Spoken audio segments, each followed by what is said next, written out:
তো গত শুক্রবারে আমার একই সাথে দুইটা প্রোগ্রাম ছিল। প্রথমটা ছিল অ্যারিস্টো প্যালেসের রিওপেনিং এন্ড সেকেন্ডটা ছিল ফ্যামিলিকে কুটুমবাড়ি রেস্টুরেন্টে নিয়ে গিয়ে তাদের সেখানকার কালাভুনা ট্রাই করানো। তো জুমার নামাজ শেষ করে আমি, হিমেল, নিলয় ভাই, অর্ণব ভাই এন্ড বন্ধু সৈকত সহ আরো মেলা ভাই ব্রাদার্সরা মিলে চলে আসি অ্যারিস্টো প্যালেসে তাদের রিওপেনিং সেরিমনি জয়েন করার জন্য। তো প্রায় রোজারিদের পর থেকেই অ্যারিস্টো প্যালেস অফ ছিল এন্ড রিসেন্টলি এটার ওনারশিপ চেঞ্জ হয়, যার কারণে এনারা নতুন করে আবার শুরু করে রেস্টুরেন্টটা। তো এইটারই রিওপেনিং হয়েছে গত শুক্রবারে, যেটা রিওপেনিং সেরিমনিতে আমি নিলয় ভাই সহ আমরা সবাই ইনভাইটেড ছিলাম। ও হ্যাঁ, একটা ইম্পর্টেন্ট কথা বলি, সেটা হচ্ছে এবার যারা অ্যারিস্টো প্যালেস স্টার্ট করছে তাদের মেইন টার্গেট হচ্ছে স্টুডেন্টরা এন্ড তারা স্টুডেন্টের কথা চিন্তা করে একটা budget friendly menu card ready করতেছে।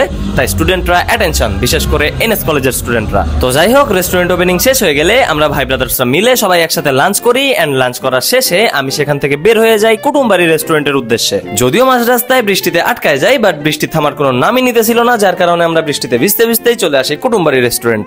ভিজতে ভিজতেই চলে আসার কারণ হচ্ছে আম্মুরা এখানে আগেই চলে আসছিল এন্ড আমি লেট করে ফেলছিলাম অ্যারিস্টো প্যালেসে যাওয়ার কারণে, তাই বৃষ্টি দেখেও আর দাঁড়াই নাই। আমার ভিডিওগুলো আমার ফ্যামিলির ম্যাক্সিমাম মানুষজনই দেখে এন্ড এখানে আসার প্ল্যান ছিল মূলত আমার মামার। তো লাস্ট টাইম যখন আমি কুটুমবাড়ি নিয়ে ভিডিও বানাইছিলাম তখন আমার ভিডিওটা আমার ফ্যামিলির সবাই দেখছিল এন্ড জায়গাটা সবার অনেক বেশি পছন্দ হয়েছিল, তাই মামা প্ল্যান করার সাথে সাথে সবাই এক চান্সেই রাজি হয়ে যায়।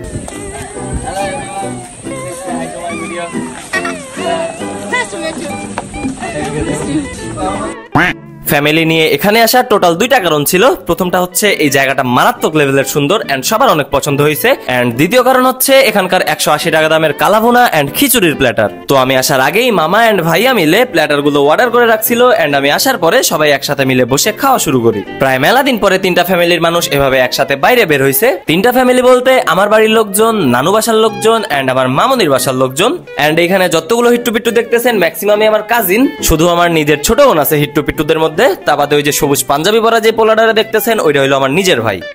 তো আমার প্রতি ভিডিওতে আমি নিজে রিভিউ দিলেও আমার আজকের ভিডিওতে খাবারের রিভিউ দিছে আমার নানু এন্ড সবাইটা সাজেস্টও করছে। আমার দালা বাচ্চা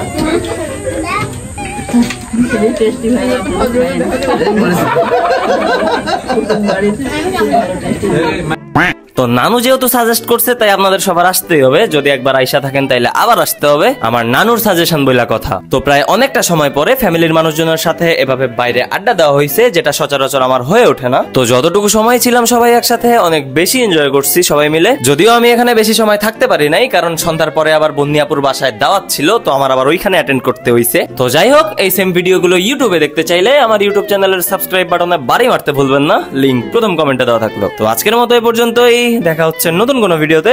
ততক্ষণ পর্যন্ত স্টে টিউনড, স্টে সেফ, আল্লাহ হাফেজ।